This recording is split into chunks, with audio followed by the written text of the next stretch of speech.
আজকে কোনো বৃষ্টি হচ্ছে না, বরং চারপাশে আজ রোদ পড়েছে। শীতের সকালের রোদে চারিদিক চকচক করছে। সেই রোদের কোমল আলো আমার শরীরে এসে পড়েছে। কি মনোরম পরিবেশ সৃষ্টি হয়েছে আমার চারপাশে, মুখে বলে বোঝানো যাবে না তা। আমি সবেমাত্র হলো অফিস থেকে বের হয়েছি, সামান্য বিরতি নিয়েছি। খুব সকালে আজকে অফিসে যেতে হয়েছে আমাকে, আর অফিসে গিয়েই কাজ শুরু করে দিয়েছি। এখন বাজে সকাল 8টা। শীতের সময় দিন ছোট হয়ে যায় আর রাত হয়ে যায় বড়। কখন যে দিন রাতে পরিণত হয় সেটা বুঝতেই পারি না। তাই এত সকালে অফিসে যাওয়া। দিন ছোট হওয়ায় অফিসের কিছু কাজ ভালোভাবে করতেই পারি না। কিছু কিছু কাজ আছে সেগুলো শেষ করতেই অনেক সময় লেগে যায়, বাকি কাজ সম্পূর্ণ করা যায় না। তাই অফিসের বেশ কিছু কাজ রাতে বাড়িতেই করতে হয় আমাকে। এতে করে আমার গিন্নির ভীষণ রাগ হয়।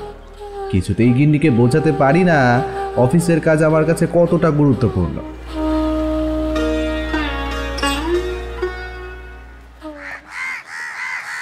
পরের দিন সেই কাজগুলো অফিসে গিয়ে বড় কর্তার কাছে জমা দিতে হয়। এতে করে বড় কর্তাও আমার ওপর খুব খুশি হন, আবার রাগও হন। কারণ রাত জেগে কাজ করলে আমার শরীর খারাপ হয়ে যেতে পারে। অফিস শেষে বড় কর্তা আমাকে তার কক্ষে ডেকেছিলেন। আমায় বড় কর্তা বলেছিলেন, বিভূতি, আমার অফিসে যারা কাজ করে তাদের মধ্যে অনেকেই ভালোভাবে কাজ করে না, কাজে ফাঁকি দেয়। কিন্তু তুমি তাদের চেয়ে তো সম্পূর্ণ আলাদা বিভূতি। দেখো দেখো আমাদের অফিস সব অফিসের থেকে এগিয়ে যাচ্ছে, আর এটা তো শুধুমাত্র তোমার জন্য। তুমি অফিসের যে কোনো কাজ যেমনভাবে গুরুত্ব সহকারে দেখো, তেমনভাবে আর কেউ দেখে না। কিন্তু নিজের শরীরের দিকেও তো নজর দিতে হবে, কি তাই তো? তা না হলে আমাদের অফিসকে কে এগিয়ে নিয়ে যাবে বলো তো? দেখো, আমি বলি কি, বেশি কাজ করার দরকার নেই তোমার। যতটুকু প্রয়োজন তুমি ঠিক ততটুকুই কাজ করো। অফিসে শুধু তো তুমি নয়, আরও অনেকেই আছে, তারাই না হয় ভাগাভাগি করে কাজ সামলে নেবে। তুমি নিশ্চিন্তে কাজ করো, রাত জাগা এবার একটু বন্ধ করো। আমি তো একবারও বলিনি যে সব কাজ তোমাকেই করতে হবে। তাহলে কেন রাত জেগে কাজ করছো তুমি বিভূতি? না না কর্তা, আমার কোনো অসুবিধে হচ্ছে না। আসলে কাজ না করলে আমার তো একেবারেই ভালো লাগে না। আর আমার দায়িত্বে যা যা কাজ আছে সেগুলো তো দিনে সম্পূর্ণ করতে পারি না, তাই তো রাতে কাজগুলো সম্পূর্ণ করে রাখি। কর্তা, আমি কিন্তু ফাঁকি বাজে না। যাই হয়ে যাক না কেন, অফিসের কাজই হচ্ছে আমার কাছে সবচেয়ে বেশি গুরুত্বপূর্ণ। শোনো বিভূতি, তুমি ধীরে ধীরে কাজ করো, কেউ তোমাকে কিচ্ছু বলবে না। অসম্পূর্ণ কাজগুলো না হয় পরের দিন সম্পূর্ণ করবে। তুমি যদি অসুস্থ হয়ে পড়ো, আমাদের অফিসের লোকসান হবে বিভূতি। আর তাছাড়া তোমার গিন্নির কী অবস্থা হবে তুমি তো বুঝতেই পারছো। তাই দিনের কাজ দিনেই করো, রাতে তোমার কাজ করার কোনো দরকার নেই। আচ্ছা, এবার তুমি যেতে পারো। বড় কর্তার বকুনি হজম করে নিজের কক্ষে প্রবেশ করলাম। অফিসের কিছু কাগজপত্র দেখতে লাগলাম। দেখে বুঝতে পারলাম অফিসের কিছু কাগজে গোলমাল আছে। সেগুলো সমাধান না করতে পারলে পরে বড় ঝামেলার মধ্যে পড়তে হবে। আমার পাশে বসে থাকা একজন সহকর্মীকে ডাক দিলাম, তাকে কাগজগুলো দেখালাম। আমরা দুজনে অফিসের কাগজগুলো ঠিক করতে লাগলাম।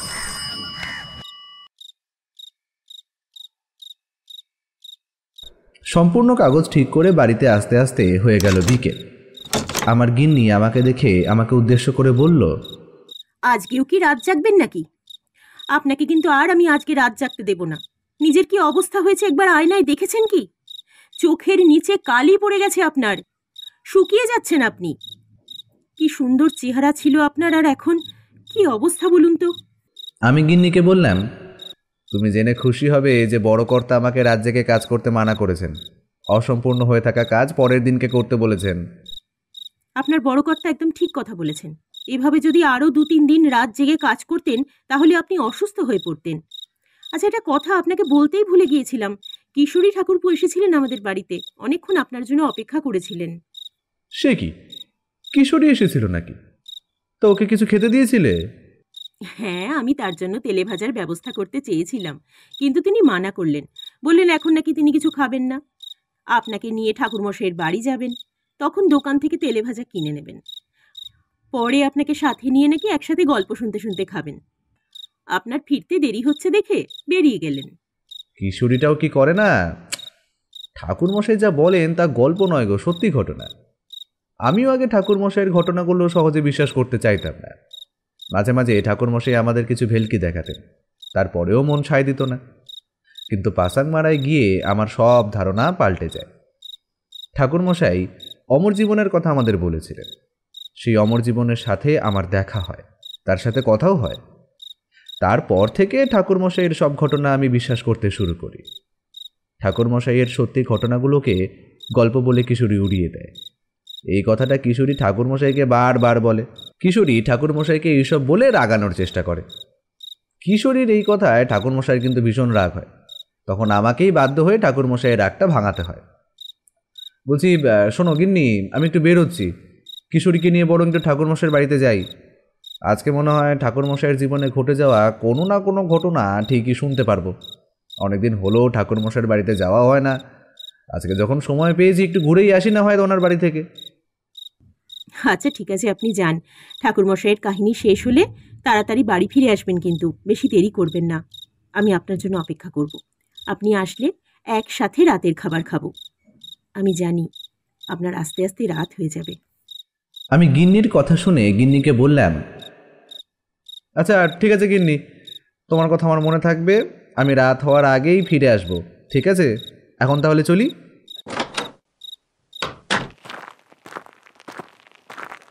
গিন্নিকে বিদায় জানিয়ে আমি কিশোরীর বাড়ির দিকে হাঁটতে লাগলাম।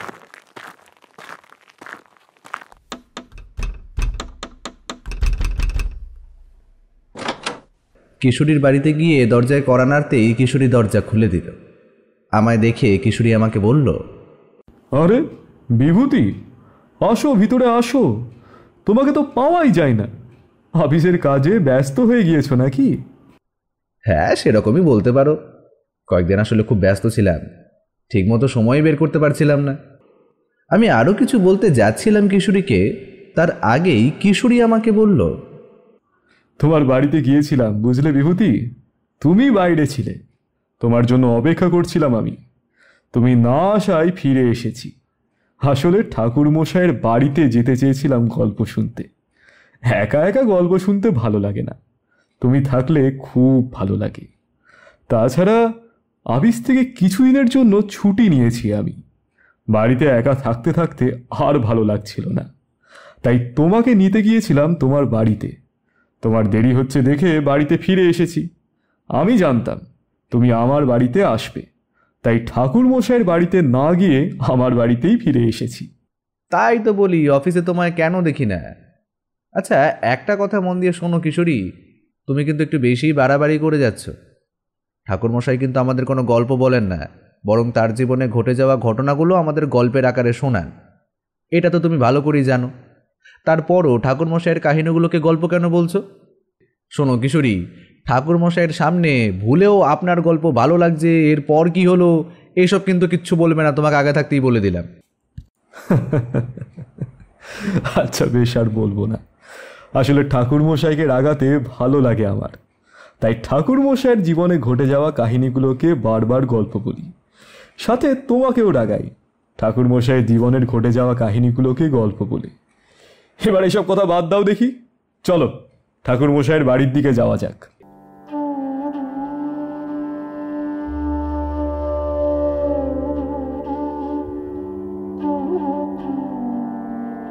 আমি যখন কিশোরীকে সাথে নিয়ে ঠাকুরমশাইয়ের বাড়ির দিকে রওনা দিয়েছি তখন সন্ধে হয়ে গিয়েছে।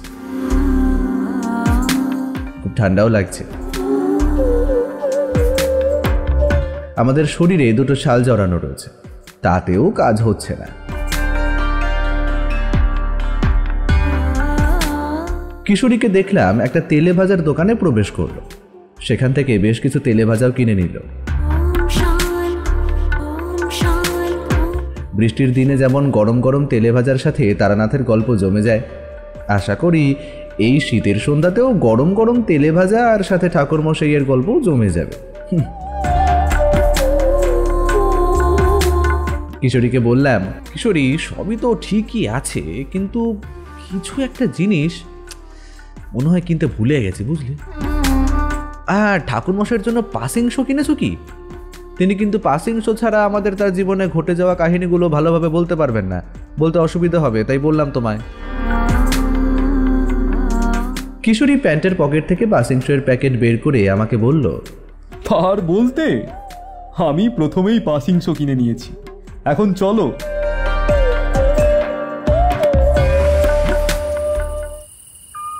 ঠাকুরমশাইয়ের বাড়িতে গিয়ে দেখি ঠাকুরমশাই বাড়ির উঠোনে শীতল পাটিতে শুয়ে আছে, পাশে দাউ দাউ করে আগুন জ্বলছে। আমাদের দেখে ঠাকুরমশাই বললেন, তোমরা এসেছ, অনেকদিন হলো, তোমরা আর আসো না আমার কাছে গল্প শুনতে। ঠাকুরমশাই ভিতর ঘরের দিকে তাকিয়ে চারির উদ্দেশ্যে চেঁচিয়ে বললেন, চারিমা, তোর কাকা বাবুরা এসেছেন রে, দুটো শীতল বাটি নিয়ে আনতো মা। চারি ভিতর ঘর থেকে দুটো শীতল পাটি নিয়ে এলো। আমরা দুজনে ঠাকুরমশাইয়ের পাশে বসলাম। আমি তেলে ভাজা থলেটা চারির হাতে দিয়ে বললাম, চারিমা, এগুলো খুব সুন্দর করে সাজিয়ে নিয়ে আসো তো মা। নিশ্চয়ই কাকাবাবু, আমি এক্ষুনি আসছি নিয়ে, আপনারা অপেক্ষা করুন। আচ্ছা, আপনারা চা খাবেন তো? আমি তাহলে তেলে ভাজার সাথে সাথে একটু চাও নিয়ে আসি। এই বলে আমাদের চারি ভিতর ঘরে চলে গেল।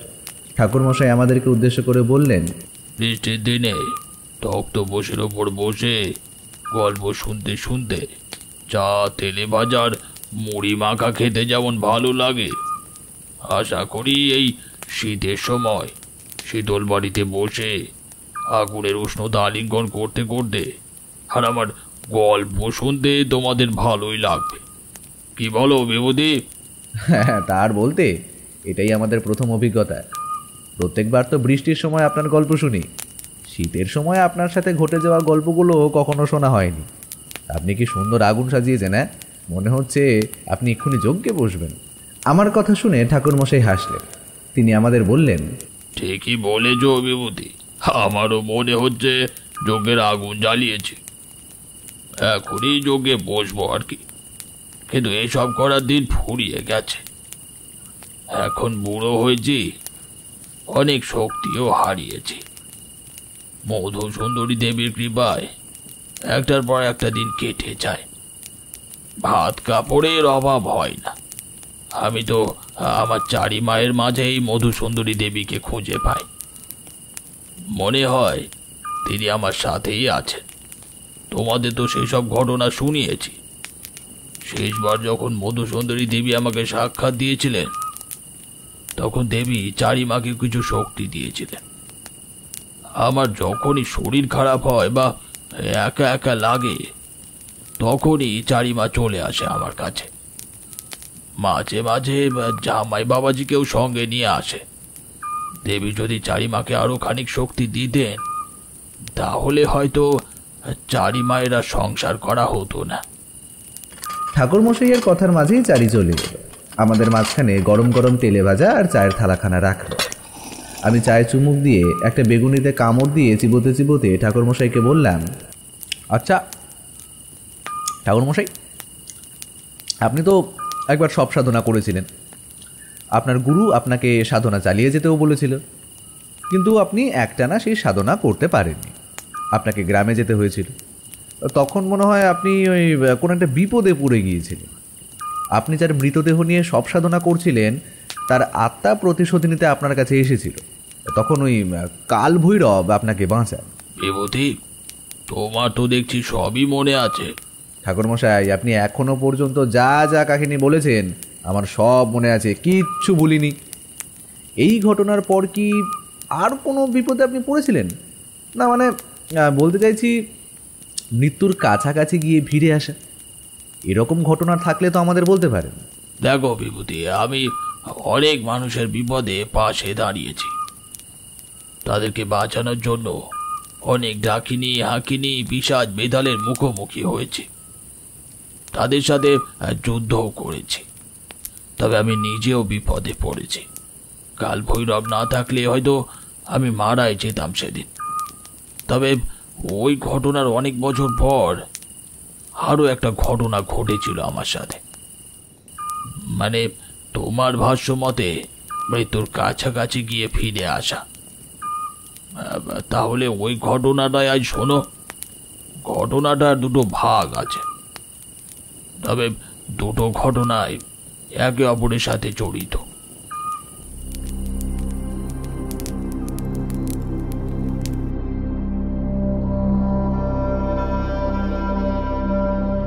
প্রথম ঘটনাটা যখন আমার জীবনে ঘটে, ততদিনে মাতু ভাগলি মধুসুন্দরী দেবী ও অমর জীবনের সাথে দেখা হয়ে গেছে আমার।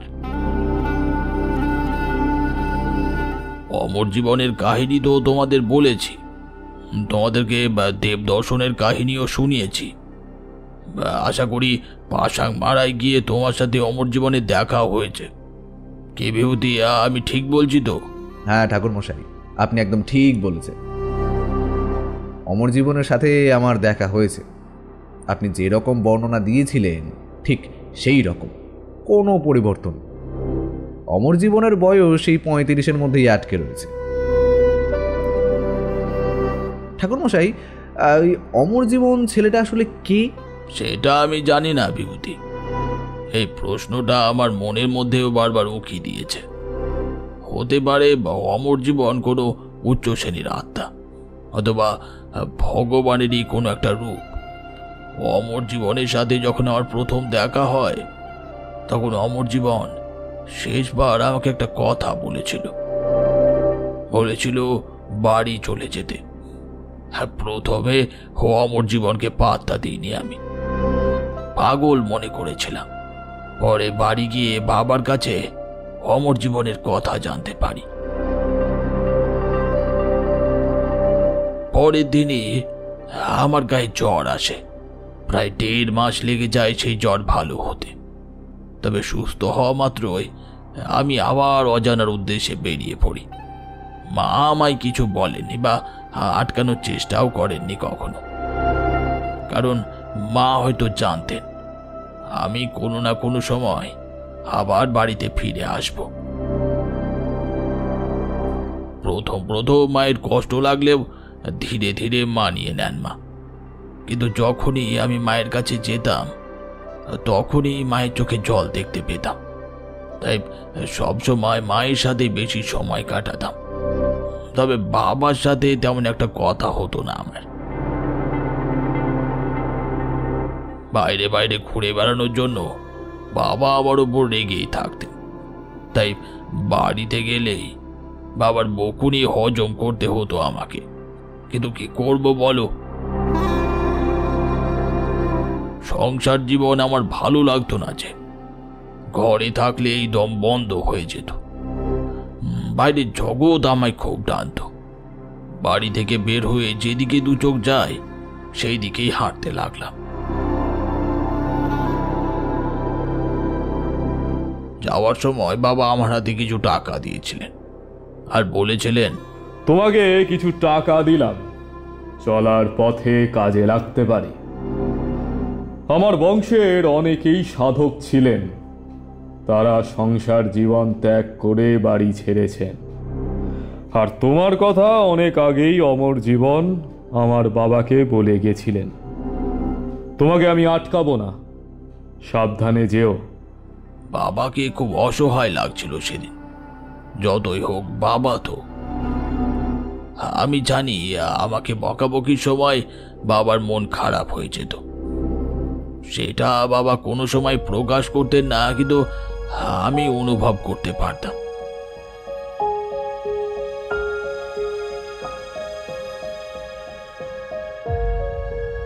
সত্যি কথা বলতে কি, বাবা মারা তার সন্তানদের খুবই ভালোবাসেন।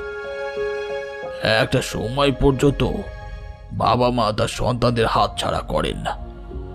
মানে বলতে চাইছি, নিজেদের কাছাকাছি রাখেন। কিন্তু আমার বেলায় উল্টোটাই হয়েছে। বাবা মা দুজনেই জানতেন আমাকে ঘরে আটকে রাখা যাবে না, আমি ঘর থেকে পালিয়ে যাবই। প্রথম থেকে জানার জন্য তাদের কষ্টটা একটু কমই ছিল। আমি হাঁটতে হাঁটতে স্টেশনের কাছে এসে পৌঁছালাম। নিজের জন্য একটা টিকিট কাটলাম। স্টেশনের লোকেরা আমাকে টাকা দিতে মানা করলেন, আর তবু আমি টাকা দিলাম। সত্যি কথা বলতে কি, বাবা আমাকে যদি টাকা নাও দিতেন তাহলেও আমি ট্রেনে উঠতে পারতাম, কারণ স্টেশনের লোকেরা সাধু মনীষীদের একটু বেশি ভক্তি শ্রদ্ধা করে। তাই আগে ট্রেনে চড়তে আমার কখনো অসুবিধে পোয়াতে হয়নি। সাধু মনীষীদের জন্য আলাদা বেঞ্চ থাকে, কিন্তু মাঝে মাঝে এসব ভালো লাগতো না আমার। হাতে টাকা থাকলে টাকা দিয়েই ট্রেনে টিকিট কেটে উঠতাম।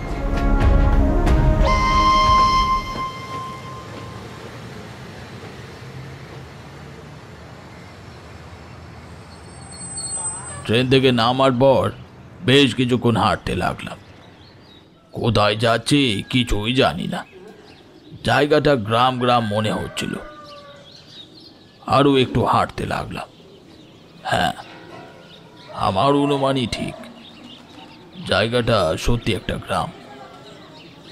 গ্রামের নাম শান্তিপুর, কিন্তু গ্রামটায় দেখলাম কোনো শান্তি নেই। এই গ্রামের লোকগুলো একটু কেমন জানো। লোকগুলোকে দেখে মনে হচ্ছিল গ্রামের নাম শান্তিপুর না হয়ে দুঃখীপুর হলে আরো ভালো হতো। সবারই মন খারাপ, কেউ কেউ তো আবার কান্না করছে। আমি একটা চায়ের দোকানে প্রবেশ করলাম। দোকানিকে বললাম এক কাপ চা দিতে। দোকানি আমায় চা দিল। আমি চা খেতে খেতে দোকানিকে জিজ্ঞেস করলাম, আচ্ছা, এই গ্রামের লোকগুলো এমন কেন বলুন তো? সবারই মন খারাপ, কিছু তো একটা হয়েছে এই গ্রামে। আমাকে কি সবটা খুলে বলা যায়? আপনি কি এই গ্রামে নতুন এসেছেন? আগে হ্যাঁ, আজই এলাম, কিন্তু এসেই বুঝতে পারলাম এই গ্রামের লোকজনের মধ্যে কোনো শান্তি নেই। কিছু তো হয়েছে এই গ্রামে। কালকে আমাদের গ্রামের প্রধান পল্লব হালদার মশাইয়ের স্ত্রীর বাচ্চা হবে, এই তাই সবার একটু মন খারাপ। দোকানির কথা শুনে আমি অবাক হয়ে গেলাম। মনে মনে ভাবলাম, গ্রামের প্রধানের স্ত্রীর বাচ্চা হবে, এই তো খুশি হবার কথা। খুশি না হয়ে সবাই উল্টে মন খারাপ করে আছে কেন? এই প্রশ্ন আমার মনের মধ্যে ঘুরপাক খাচ্ছিল বারবার, তাই জিজ্ঞেস করেই ফেললাম, আপনাদের গ্রামের প্রধান পল্লব হালদার মশাইয়ের স্ত্রীর বাচ্চা হবে, এ তো খুশির কথা। আপনারা আনন্দ করবেন, তা না করে মন খারাপ করে থাকছেন কেন আপনারা?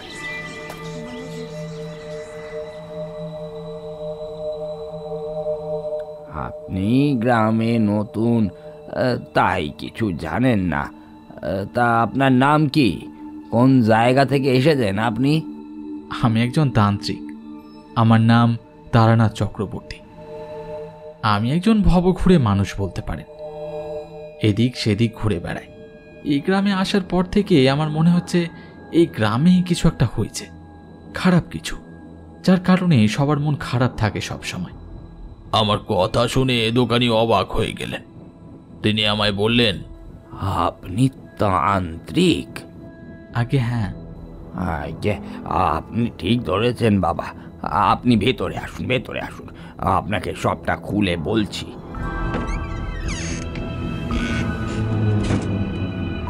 আমি দোকানির কথা মতো দোকানের ভেতরে ঢুকলাম। তিনি আমায় বললেন,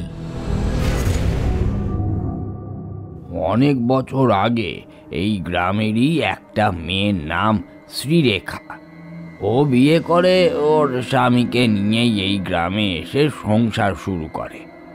তা শ্রীরেখার বাবা মা অনেক আগেই মারা যান। বাড়িতেও একাই থাকতো। মাঝে মাঝে গ্রামের মেয়েরা ওকে সাহায্য করত, রাতে একসাথে ঘুমাত। ওই মেয়েদের মধ্যে একটা মেয়ের সাথে শ্রীরেখার বন্ধুত্ব হয়। মেয়েটার নাম ছিল পারুল। পারুল বিভিন্ন গ্রামে গিয়ে গিয়ে এটা সেটা বিক্রি করে টাকা আয় করত। সাথে শ্রীরেখাও যেত পারুলের সাথে। গ্রামে ঘুরতে ঘুরতে একটা ছেলের সাথে প্রেম হয় শ্রীরেখার। ছেলেটার নাম ছিল নিথিরাম। নিথিরামও একা ছিল। নিথিরাম একটা দোকানে কাজ করত। একদিন ওরা দুজন সিদ্ধান্ত নেয় ওরা বিয়ে করবে, এবং বিয়েও করে। নিতিরামের ঘর বাড়ি কিছু ছিল না।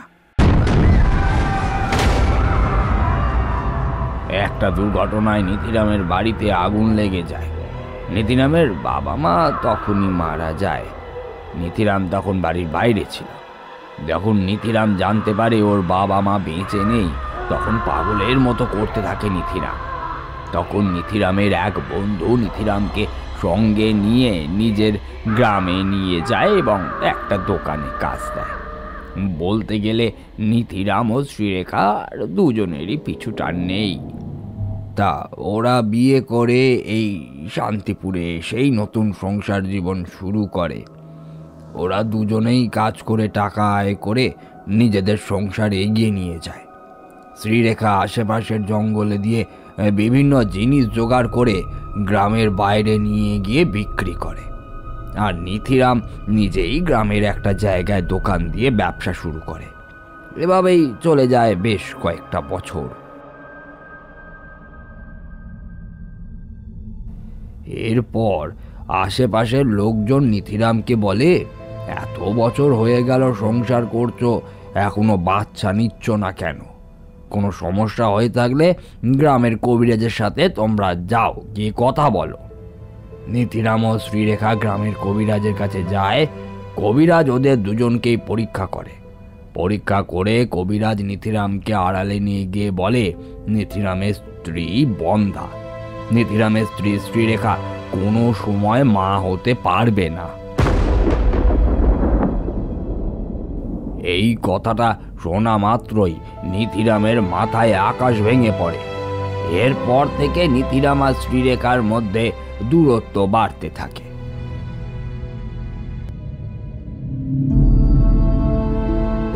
কথাটা গ্রামে ছড়িয়ে পড়তে বেশি সময় লাগে না। গ্রামের অনেকেই শ্রীরেখাকে অনেক কাজে বাজে কথা শোনায়। তিলে তিলে বড় হওয়া সংসার খুব দ্রুতই ভাঙতে শুরু করে। একটা সময় নিতিরাম সংসার জীবন ত্যাগ করে।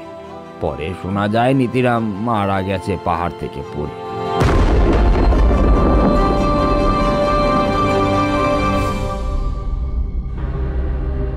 এবার শ্রীরেখা সম্পূর্ণভাবে একা হয়ে পড়ে। গ্রামের মেয়েরাও শ্রীরেখার কাছে কেউ আসে না। গ্রামের সবাই বলতে থাকে শ্রীরেখা ডাইনি, নিজের বাবা মাকে খাইছে, নিজের স্বামীকেও খাইছে। ও এই গ্রামে থাকলে এই গ্রামটাই নাকি শেষ হয়ে যাবে।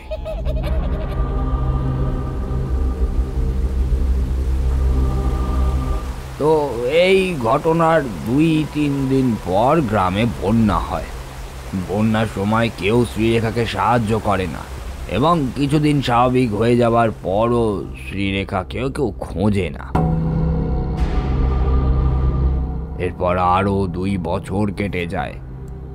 গ্রামে ঘটতে থাকে একের পর এক অস্বাভাবিক ঘটনা। একদিন হঠাৎ করেই গ্রামের বেশ কয়েকজন মানুষ স্বপ্নে শ্রীরেখাকে দেখতে পায়, এবং শ্রীরেখা বলে, তোরা কেউ এই গ্রামে শান্তিতে থাকতে পারবি না। এই গ্রামের কারো সন্তান হবে না, আর হলেও আমি বাঁচতে দেব না। পরের দিন এই স্বপ্ন নিয়ে আলোচনা শুরু হয়। সবাই এই স্বপ্নটাকে কাকতালীয় বলে মনে করে উড়িয়ে দেয়। তারপরও কারো কারো মনে খটকা রয়েই যায়। একই রাতে একই স্বপ্ন একসাথে কেউ দেখতে পারে কি? কিন্তু এই স্বপ্নটা মোটেও কাকতালীয় ছিল না। গ্রামের যেই মেয়ে গর্ভবতী হয় না কেন, কোনো রকম ভাবে তার সন্তান নষ্ট হয়ে যায়। তো একদিন একটা ঘটনা ঘটে, সেটা আমি আপনাকে বলছি। গ্রামের এক গর্ভবতী মেয়ে বাড়ি থেকে বের হয়। মেয়েটা তার মায়ের কণ্ঠস্বর শুনতে পায়। মেয়েটা তার মাকে খুব ভালোবাসে, কিন্তু জটিল এক রোগে ভুগতে ভুগতে মা মারা যায়। মেয়েটা যখন তার মায়ের কণ্ঠস্বর শুনতে পায়, তখন তার হুঁশ থাকে না। মাকে খুঁজতে মেয়েটা বাইরে বের হয়। তখন পুরো পরিবেশ পাল্টে যায়।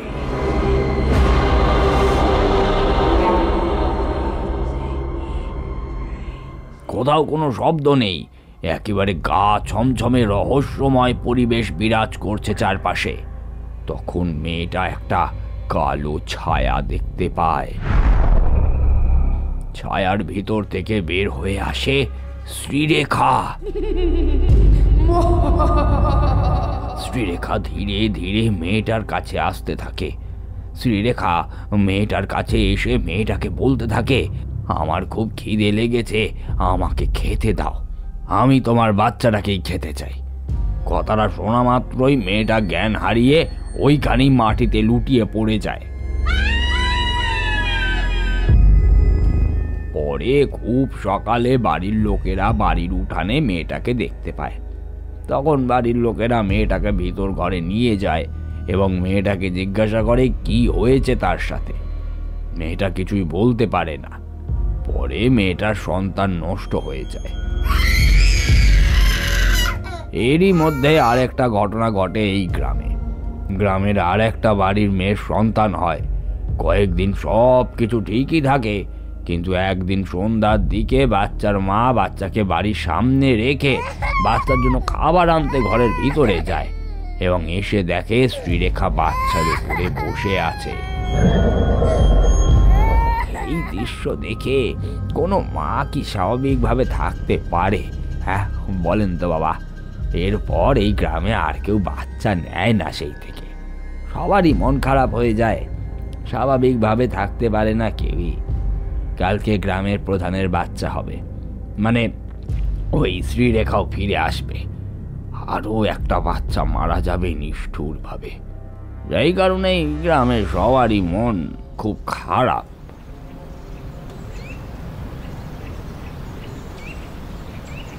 দোকানের মুখে সব কথা শুনে আমি বুঝতে পারি গ্রামের প্রধান পল্লব হালদার মশাইয়ের সাথে আমার কথা বলা খুব জরুরি।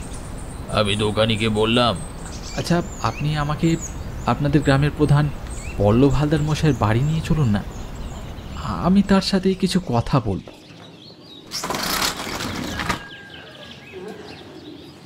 দোকানি দোকান বন্ধ করে আমাকে নিয়ে গ্রামের প্রধান পল্লব হালদার মশাইয়ের বাড়িতে নিয়ে গেলেন এবং তার সাথে আমার পরিচয়ও করিয়ে দিলেন। আমি পল্লব হালদার মশাইকে বললাম, আপনার ভয় নেই, আপনার বাচ্চার কিছু হবে না, আমি আপনার বাচ্চাকে বাঁচাবো, শুধু আমার কথা মতো আপনাকে চলতে হবে। পল্লব হালদার মশাই আমার কথায় রাজি হয়ে গেলেন। উনি আমাকে তার অতিথিশালায় থাকতেও দিলেন।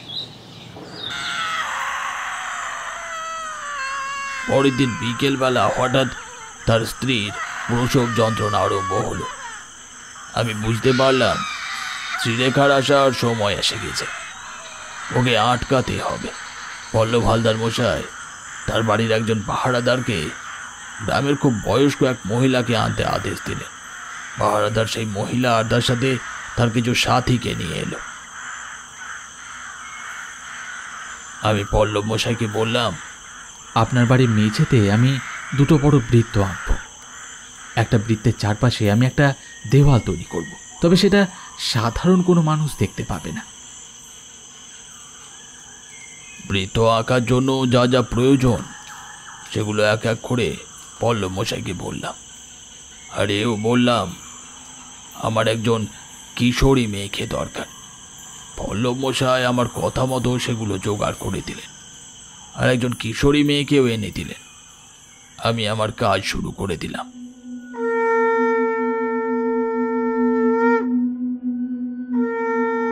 মেঝেতে দুটো বড় করে বৃত্ত আঁকলাম। বৃত্তের চারিদিকে মন্ত্র পড়া ছাই ছড়িয়ে দিলাম। আমার কথা মতো পল্লব হালদার মশাইয়ের স্ত্রীকে একটি বৃত্তের ভেতরে শুইয়ে দেওয়া হলো। চারিদিক ভালো করে কাপড় দিয়ে আটকে দেওয়ার ব্যবস্থাও করা হলো। মহিলারা তাদের কাজ শুরু করে দিলেন। হঠাৎ আমি দেখলাম একটা ছায়া বৃত্তের ভেতর ঢুকতে চেষ্টা করে যাচ্ছে, কিন্তু কিছুতেই ঢুকতে পারছে না। আমার কথা মতো সেই কিশোরী মেয়েকে আর একটা বৃত্তের ভেতর শুইয়ে দেওয়া হলো। আমি ধীরে ধীরে মন্ত্র পড়তে লাগলাম। ছায়াটা ধীরে ধীরে সেই কিশোরী মেয়েটার শরীরে প্রবেশ করলো।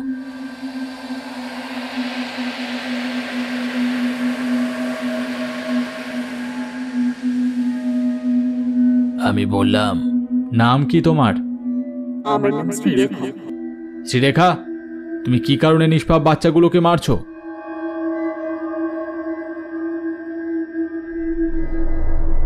ছোটবেলায় আমি আমার বাবা মাকে হারিয়েছিলাম। তারপর থেকে আমি সম্পূর্ণ একা হয়ে গিয়েছিলাম। একাই থাকি। পাড়া প্রতিবেশীরা আমাকে প্রায় সাহায্য করত। প্রত্যেক বেলায় আমার জন্য খাবার নিয়ে আসতো। তাদের সেই উপকার আমি এখনো ভুলতে পারি না। তারা যদি আমার পাশে না দাঁড়াতো, আমি হয়তো না খেয়ে মরে যেতাম। এজন্য তাদের কাছে আমি কৃতজ্ঞতা প্রকাশ করি। আমি বড় হওয়ার পর গ্রামের মেয়েরা আমার বাড়িতে প্রায় আসা যাওয়া করত, থাকতে শুরু করে আমার সাথে। তারপর আমাকে সঙ্গও দিতে শুরু করে। আমার এক সখী ছিল, নাম পারুল। পারুল বিভিন্ন গ্রামে ঘুরে বেড়াতো। আমিও পারুলদের সাথে সাথেই থাকতাম। একবার একটা ছেলের সাথে আমার সম্পর্ক হয়। ছেলেটার নাম ছিল নিধিরাম।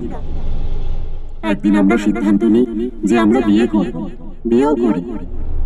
নিধিরামের ভাগ্য আমার মতো ছিল। নিধিরামেরও বাবা মা ছিল না। আমরা বিয়ে করে নিধিরামকে সাথে নিয়ে এই গ্রামে এসে নতুন করে জীবন শুরু করি। অনেক স্বপ্ন ছিল আমাদের, কিন্তু আমাদের স্বপ্নগুলো আমার আর পূরণ হয়নি। ধীরে ধীরে নতুন সংসার বড় হতে থাকে। পারুলের মতো আমিও এটা সেটা জোগাড় করে বিভিন্ন গ্রামে গিয়ে গিয়ে বিক্রি করে আয় করি। আর নিধিরাম নিজের কিছু টাকা দিয়ে একটা দোকান দিয়ে ব্যবসা শুরু করে। এভাবেই চলে যায় কয়েক বছর। আমরা সুখে শান্তিতে থাকায় গ্রামের অনেকেরই হিংসে হতো।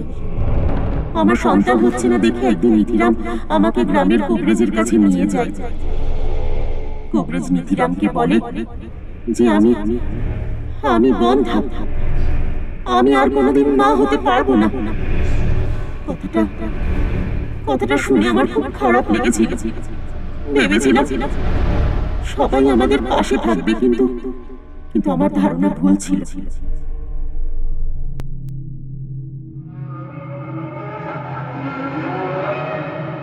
এরপর থেকেই নিধিরাম আমার সাথে স্বাভাবিকভাবে আর কথা বলতে পারতো না। আমি যে বন্ধা, এই কথাটা খুব দ্রুতই পুরো গ্রামে ছড়িয়ে পড়ে।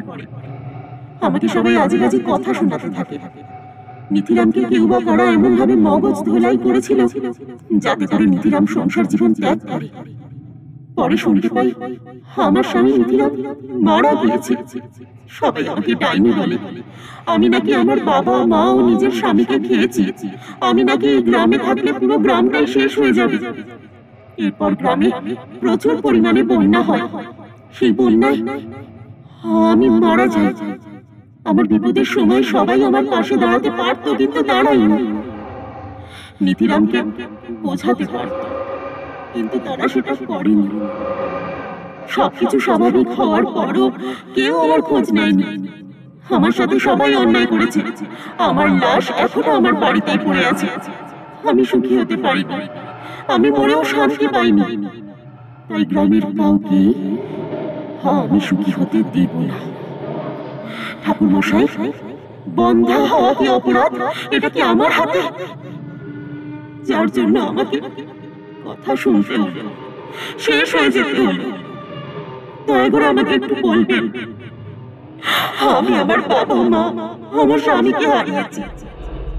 কেউ আমার কষ্টটা বুঝলো না। আমাকে ডাইনি বললো সবাই।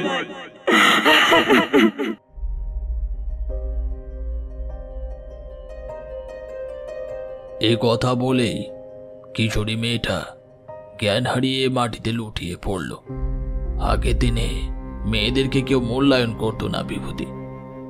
স্বামী মারা গেলে স্বামীর সাথেই আগুনে পুড়িয়ে মারা হতো স্ত্রীদের, যাকে বলা হতো সতীদাহ প্রথা। আরও অনেক প্রথা ছিল, সেগুলো এখন বিলুপ্ত হয়েছে। এখনো মেয়েরা সমাজের মায়াজালে আটকে আছে। সমাজে পুরুষদেরকে এখনো বড় করে দেখা হয়। তবে ভবিষ্যতে হয়তো নারী পুরুষ দুজনকে সমান অধিকার দেওয়া হবে। একজন পুরুষ ডাক্তার হলে একজন নারীও ডাক্তার হবে। একজন পুরুষ পুলিশ হলে একজন নারীও পুলিশ হবে। পুরুষের পাশাপাশি একজন নারীও দেশ পরিচালনা করবে। হ্যাঁ, তখন হয়তো আমরা কেউ বেঁচে থাকবো না। একটা পাসিং শো দাও তো, কাহিনীটা বলতে সুবিধে হয়। কিশোরী পাসিং শোয়ের প্যাকেটটা বের করে ঠাকুরমশাইয়ের হাতে দিলেন। ভীষণ শীত লাগছে। কিশোরীকে দেখলাম আগুনের উপর হাত রেখে শরীর গরম করার চেষ্টা করছে। আমাদের অবস্থা বুঝতে পেরে ঠাকুরমশাই আমাদেরকে বললেন, তোমরা তো এই শীতের ঠান্ডাতেই কাহিল হয়ে যাচ্ছ দেখছি। তোমাদের তো শরীরে পোশাক আছে। একবার ভাবো, আমার শরীরে কোনো পোশাক নেই। খালি গায়ে শীতের রাতে বিভিন্ন জায়গায় রাত কাটিয়েছি আমি। আগুনের কোনো ব্যবস্থাই ছিল না। কি কষ্টটাই না করেছি আমি। সেই সব দিনের কথা ভাবলে এখনো শরীরের পশম দাঁড়িয়ে যায়। আমার তখন একমাত্র লক্ষ্য ছিল তান্ত্রিক হওয়া। তান্ত্রিক হয়েছিলাম, অনেক শক্তিও অর্জন করেছিলাম, কিন্তু নিজের দোষের কারণেই অনেক শক্তি হারিয়ে ফেলেছি আমি। এই কথাটা আমি তোমাদের বারবারই বলি, তবে এখনো আমার মধ্যে কিছু টুকটাক শক্তি রয়ে গেছে। বিভূতি, একটা কথা বলি, তোমার মধ্যে আমি কিছু গুণগান দেখতে পাচ্ছি। তুমি অনেক বড় হবে, কিন্তু তুমি কোনো কাজ পেলে তাড়াহুড়ো করো। ওই কাজটা শেষ না করা পর্যন্ত ছাড়ো না। রাত জেগে কাজ করছো না দেখে খুব ভালো লাগলো আমার। যে কোনো কাজ যখন করতে যাবে তাড়াহুড়ো করবে না, মাথা ঠান্ডা রেখে কাজ করবে, দেখবে কাজটা ভালো হবে। তোমার বড় কর্তা ঠিকই বলেছেন। আমি তোমার বড় কর্তার কথার সাথে একমত। কিন্তু ঠাকুরমশাই, আপনি এসব কি করে জানলেন? আমি সব কিছুই জানি বিভূতি। তোমরা দুজনে কি করো, কোথায় যাও, সব কিছু। আচ্ছা, আবার কাহিনীতে ফেরা যাক।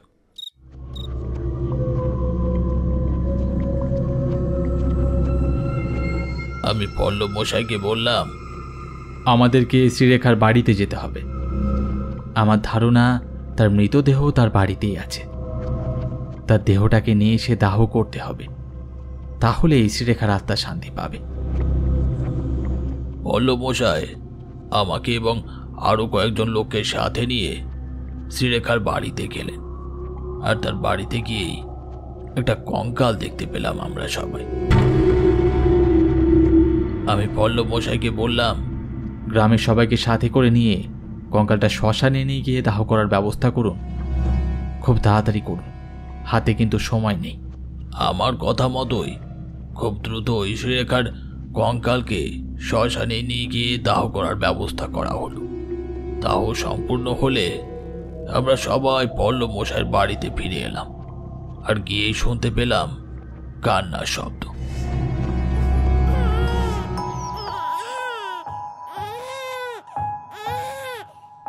একজন মহিলা আমাদের জানায় পল্লব মশাইয়ের স্ত্রীর কন্যা সন্তান হয়েছে।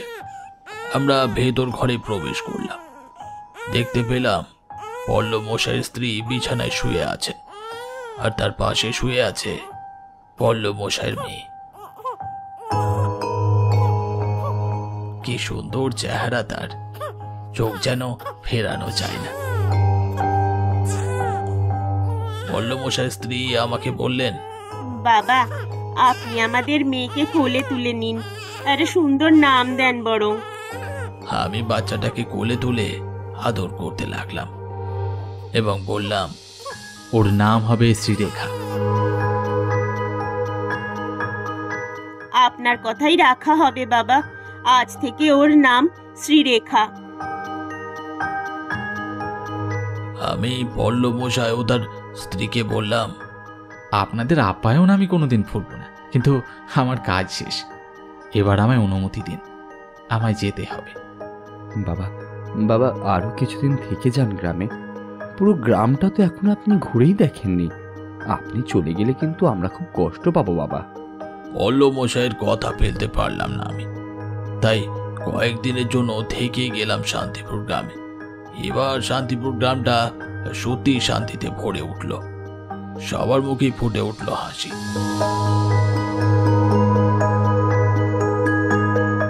এখন আর কোনো বাবা মা সন্তান হারা হবে না। শ্রীরেখার আত্মাও মুক্তি পেয়েছে। এইসব ভেবেই ভালো লাগছিল আমার। কিন্তু গ্রামে থাকাকালীনই ঘটে যায় আর একটা ঘটনা। এই ঘটনাটাকেই আমার কাহিনীর দ্বিতীয় ভাগ বলতে পারো। তাহলে শুরু করি আমার দ্বিতীয় ভাগটা।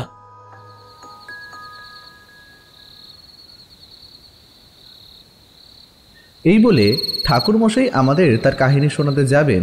তখনই আমি ঠাকুরমশাইকে বললাম, আচ্ছা ঠাকুরমশাই, আপনি পল্লব হালদার মশাইয়ের স্ত্রীর শরীরের মধ্যে শ্রীরেখার আত্মাকে প্রবেশ করাতে পারতেন। তা না করে একজন কিশোরী মেয়ের শরীরে কেন প্রবেশ করালেন সেটা তো বুঝলাম না। এটা একটু বুঝিয়ে বললে ভালো হতো।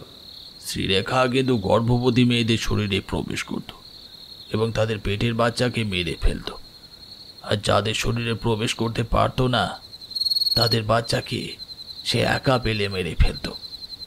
আমি জেনে বুঝেই পল্লব মশাইয়ের স্ত্রীর শরীরে শ্রীরেখার আত্মাকে প্রবেশ করাইনি। তার আত্মাকে প্রবেশ করিয়েছিলাম এমন এক মেয়ের শরীরে যার বয়স কম, বিয়ে হয়নি এবং যে গর্ভবতীও না। আশা করি এবার বুঝতে পেরেছ বিভূতি। তবে তোমার এই প্রশ্নটায় পুরো গ্রামের লোকেরা আমাকে বলে চেপে ধরেছিল। আমাকে কিছু বলতে না দিয়েই ওরা গ্রামের প্রধানের কাছে শাস্তির দাবি করেছিল আমার বিরুদ্ধে। পল্লব মশাই আমাকে বলেছিলেন পুরো গ্রামটা ঘুরে দেখাবেন, কিন্তু বিভিন্ন কাজে আটকে যান তিনি। কিছুদিনের জন্য গ্রামের বাইরেও তাকে যেতে হয়।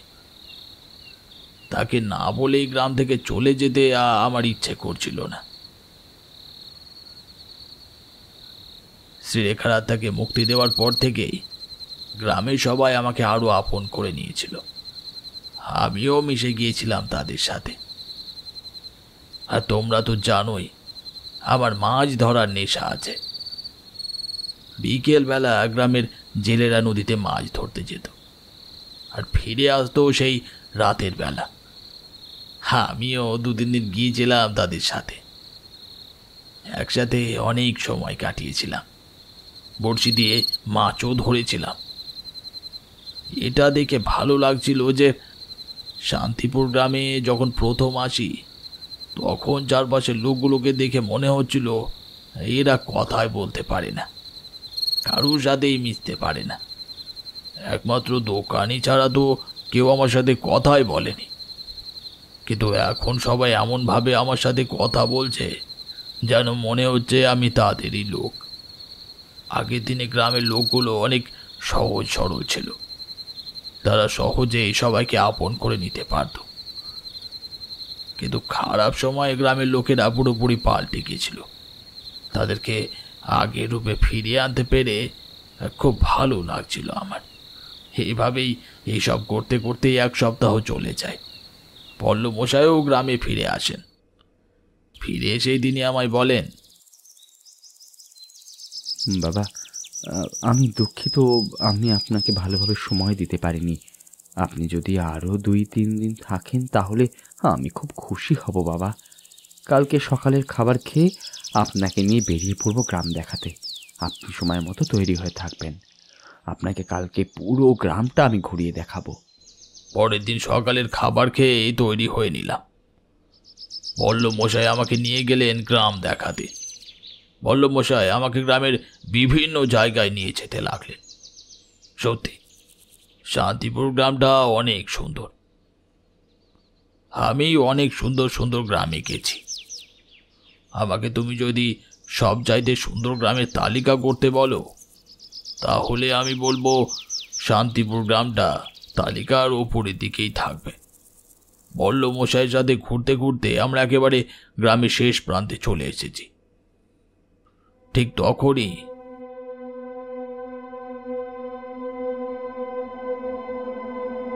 একটা বড় মাঠ দেখতে পেলাম। পল্লব মশাইয়ের কাছে জানতে পারলাম মাঠটা অনেক আগে শ্মশান ছিল, তবে এখন নেই। এখন এই মাঠকে সবাই পুরনো শ্মশান নামেই চেনে। মাঠের এক প্রান্তে একটা কুঁড়ে ঘর দেখতে পেলাম। পল্লব মশাইয়ের কাছে জানতে পারলাম আমি আসার বেশ কয়েক মাস আগে একজন তান্ত্রিক এসেছিলেন এই গ্রামে। পল্লব মশাইয়ের সাথে কথা বলতে চেয়েছিলেন তিনি। দারোয়ান তাকে জিজ্ঞেস করলে তান্ত্রিক দারোয়ানকে বলেন এই গ্রামে তিনি কয়েকদিনের জন্য থাকতে চান। এই বিষয় নিয়ে পল্লব মশাইয়ের সাথে তিনি কথা বলবেন। দারোয়ান তাকে বলেন তিনি তান্ত্রিকের কথা পল্লব মশাইয়ের কাছে বলবেন। দারোয়ান পল্লব মশাইয়ের কাছে এসে তান্ত্রিকের কথা বললে পল্লব মশাই দারোয়ানকে আদেশ করেন এই মাঠের একটা জায়গায় তান্ত্রিকের থাকার জন্য একটা কুঁড়ে ঘর বানানোর ব্যবস্থা করতে। যতদিন ইচ্ছে ততদিন তান্ত্রিক এই কুঁড়ে ঘরে থাকবেন। এরপর থেকে এই তান্ত্রিক কুঁড়ে ঘরেই থাকতে শুরু করেন। তারপর দারোয়ান তার স্ত্রীর শরীর খারাপের জন্য পল্লব মশাইয়ের কাছে ছুটি চান। পল্লব মশাই তাকে ছুটির ব্যবস্থা করে দেন। এইভাবেই সব ঠিকঠাক ছিল, কিন্তু একদিন শুনতে পাওয়া যায় যে তান্ত্রিককে খুঁজে পাওয়া যাচ্ছে না।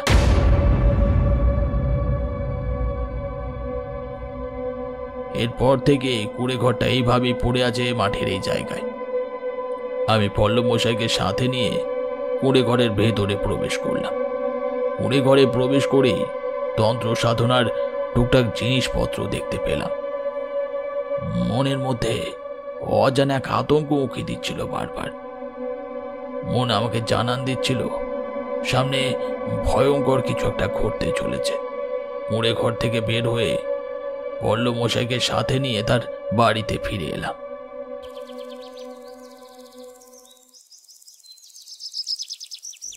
দুপুরে পল্লব মশাই আমার জন্য ভালো ভালো খাবারের ব্যবস্থা করলেন। আমি একটু বিরক্ত হয়ে তাকে বললাম, আরে পল্লব মশাই কি করেছেন কি? এত খাবার তো আমি খেতে পারবো না। আরে আপনি হচ্ছেন এই গ্রামের অতিথি, আপনি আমাদের এই গ্রামে শান্তি ফিরিয়ে এনেছেন, আপনাকে তেমন আপ্যায়ন করতে পারিনি আমি বাবা। আপনি যে আমাকে আপনার বাড়িতে থাকতে দিয়েছেন এটাই তো বড় আপ্যায়ন।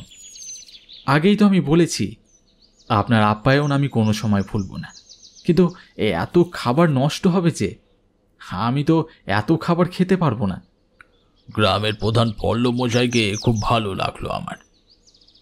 আমি খাওয়ার পর যা যা খাবার ছিল সবটাই দারোয়ান আর চাকর বাকুরদের মধ্যে তিনি ভাগাভাগি করে দিলেন। মানুষটা সত্যিই খুব ভালো। প্রত্যেক গ্রামে পল্লব হালদার মশাইয়ের মতো মানুষ থাকলে প্রত্যেকটা গ্রাম শহরের সাথে পাল্লা দিয়ে চলতে পারবে। ওই দিনটা খুব ভালোই কাটলো আমার। কিন্তু পরের দিন থেকেই গ্রামে নেমে এলো এক কালো অন্ধকার।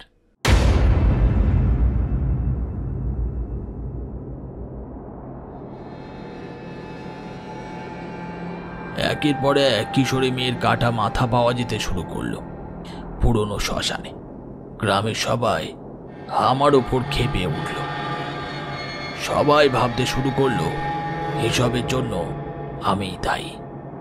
আমি যদি সেদিন কিশোরী মেয়ের শরীরে শ্রীরেখার আত্মাকে প্রবেশ না করাতাম তাহলে এইসব কিছুই হতো না। শ্রীরেখার আত্মা মুক্তি পায়নি, আর শ্রীরেখার আত্মায় এই কিশোরী মেয়েগুলোকে খুন করছে। রাত্রিবেলায় গ্রামের সবাই পল্লব মশাইয়ের বাড়ির সামনে উপস্থিত হলো, আর সবাই মিলে আমার নাম ধরে ডাকতে শুরু করলো। পল্লব মশাই আর আমি বাইরে বের হয়ে এলাম। সবাই আমাকে বলতে লাগলো, আপনি যদি ওই কিশোরী মেয়ের শরীরে শ্রীরেখার আত্মাকে প্রবেশ না করাতেন তাহলে এমন অবস্থা দেখতে হতো না আমাদের। আমাকে কোনো কথা বলার সুযোগই দিল না ওরা। এমন সময় একটা লোক পল্লব হালদার মশাইয়ের সামনে এসে দাঁড়ালেন। আমাকে দেখে তিনি পল্লব মশাইকে বললেন, এক কথা, এই তান্ত্রিকই সেদিন আপনার সাথে দেখা করতে চেয়েছিলেন, কয়েকদিনের জন্য থাকতে চেয়েছিলেন। আপনাকে বলায় আপনি তান্ত্রিকের জন্য পুরনো শ্মশান মাঠে কুঁড়ে ঘর বানানোর আদেশ দিয়েছিলেন। আর তান্ত্রিক যেখানে থাকতে শুরু করে, তারপর আমি আমার গ্রামের বাড়ি ফিরে যাই ছুটি নিয়ে। কালকে রাতে পুরনো শ্মশান মাঠের পাশ থেকে যখন ফিরছিলাম তখন হঠাৎ খেয়াল হলো কুঁড়ে ঘরের ভেতর থেকে একটা যেন চিৎকার আসছে। চিৎকারের শব্দ শুনে মনে হচ্ছিল কিশোরী মেয়েরই চিৎকার। চিৎকারটা শোনা মাত্রই আমি ছুটে যাই কুঁড়ে ঘরের দিকে, আর গিয়ে দেখতে পাই এই আপনার সামনে দাঁড়িয়ে থাকা এই তান্ত্রিক কিশোরী মেয়েটার ঘাড় লক্ষ্য করে চাপাতি চালাচ্ছে। এই দৃশ্য দেখে আমি ওখানে জ্ঞান হারিয়ে লুটিয়ে পড়ি। জ্ঞান যখন ফিরে আসে তখন আমার আর কিছু মনে থাকে না। এখন সব কিছু মনে পড়ায় আমি আপনার কাছে ছুটে এসেছি।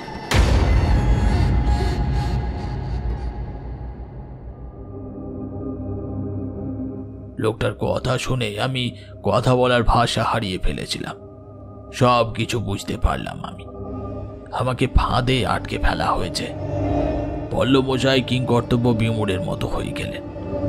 কি করবেন কিছুই বুঝে উঠতে পারছিলেন না তিনি। গ্রামের লোকেরা আরো ক্ষেপে গেলেন আমার ওপর। পল্লবমশাই গ্রামের লোকেদের উদ্দেশ্যে একটা কথাই বললেন, আমি তানা তান্ত্রিককে তোমাদের কাছে ছেড়ে দিলাম, তোমরা যা ইচ্ছা হয় তাই করো। গ্রামের সবাই সিদ্ধান্ত নিল যে আমার শরীর থেকে মাথাটা আলাদা করে দেওয়া হবে। আমাকে নিয়ে রাতেই সবাই শ্মশান মাঠে উপস্থিত হলো। সহজ সরল মানুষগুলো যেভাবে হিংস্র হয়ে উঠবে কখনো ভাবিনি। এই রাতটাই হচ্ছে আমার শেষ রাত, এটা ভেবেই গাটা শিউরে উঠছিল বারবার। মধুসুন্দরী দেবীর কথা মনে পড়ল তখন। মনে মনে দেবীকে স্মরণ করলাম। একটা লোক যখন আমার ঘাড়ের ওপর চাপাতি চালাবে তখন কি হলো জানি না, একটা অদ্ভুত আলো উপস্থিত হলো আমার সামনে। আমি সেই আলোর ভেতরে ঢুকে গেলাম।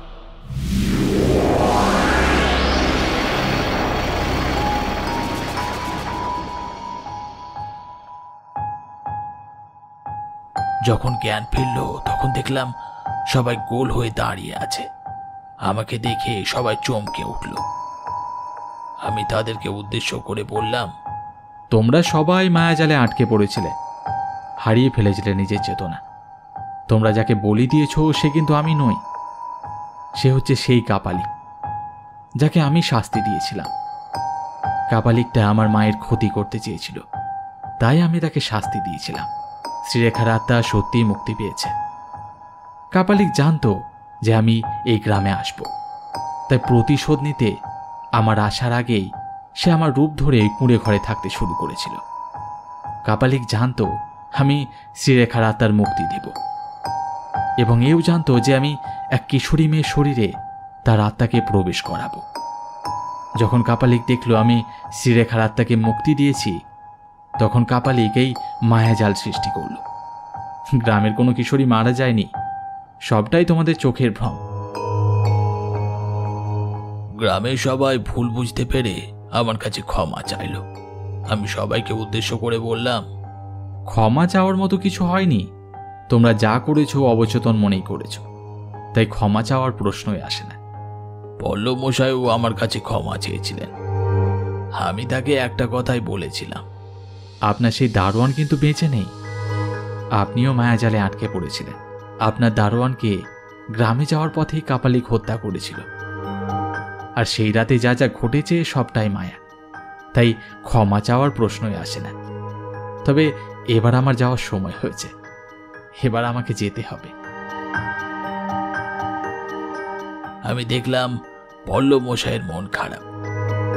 আমি তাকে বললাম, আমার কথা মনে পড়লে মধুসুন্দরী দেবীকে ডাকবেন, আমি আপনার সামনে উপস্থিত হব। এই বলে আমি আবার অজানার উদ্দেশ্যে যাত্রা করলাম। ভাগ্যেই সময় মতো মধুসুন্দরী দেবীকে স্মরণ করেছিলাম, তা না হলে তোমাদের সামনে বসে থেকে আমার এই কাহিনী বলতে পারতাম না। আমি ঠাকুরমশাইকে উদ্দেশ্য করে বললাম, ঠাকুরমশাই এবার উঠি, অনেক রাত হলো, বাড়িতে আবার গিন্নি আমার জন্য অপেক্ষা করে বসে রয়েছে। আমি গেলাম তাহলে। কোথায় রাত হয়েছে বিভূতি? এ তো সবে সন্ধে। আমি চারপাশে তাকালাম। হ্যাঁ সত্যিই তো, এখন তো সন্ধ্যা। তবে কি সময় থেমেছিল এতক্ষণ ধরে? ঠাকুরমশাইয়ের দিকে তাকিয়ে দেখি ঠাকুরমশাইয়ের মুখে ফুটে উঠছে রহস্যময় হাসি।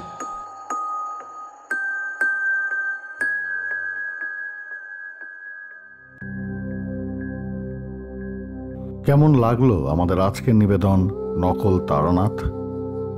কমেন্টের মাধ্যমে অবশ্যই আমাদের জানাবেন, ভালো লাগলে শেয়ার করবেন এবং অবশ্যই আমার গল্প সম্ভার চ্যানেলটিকে সাবস্ক্রাইব করবেন। আজকের গল্পে অভিনয় করেছেন অমিত ব্যানার্জি, ঝিনুক চ্যাটার্জি, শুভ ধর, সৌরভ রায় ও অভিজিৎ। প্রচ্ছদে ঝিনুক চ্যাটার্জি এবং অরিত্র দুর্জয় দাস।